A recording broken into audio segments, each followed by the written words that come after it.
อยู่แห่งไหนเธอจะมีฉันผูกพัน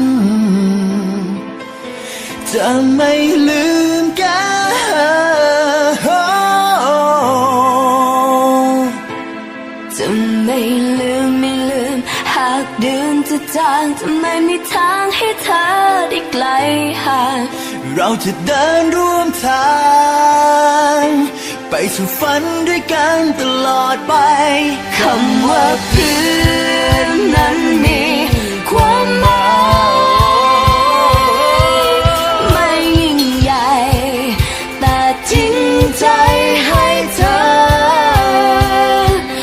เก็บรักษามันไว้ให้รักเพื่อสักวันกลับมาพบเจอขอให้เธอโชคดี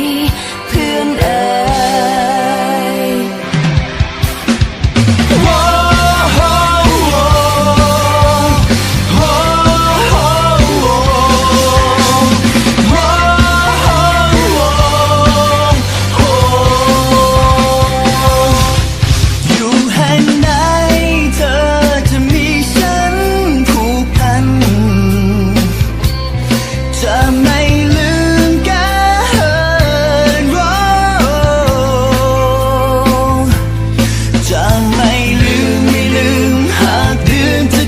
จะไม่มีทางให้เธอได้ไกลห่างเราจะเดินร่วมทางไปสู่ฝันด้วยกันตลอดไปคำว่าเพื่อนนั้นมีความหมายไม่ยิ่งใหญ่แต่จริงใจให้เธอเก็บรักษามันไว้ให้นานสักวันกลับมาพบเจอขอให้เธอโชคดีเพื่อนเลย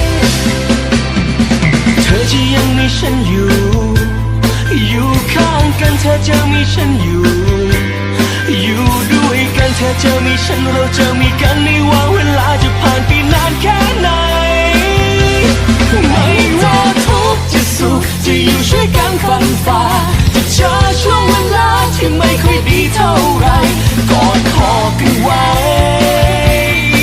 จะไม่มีใครทิ้งใคร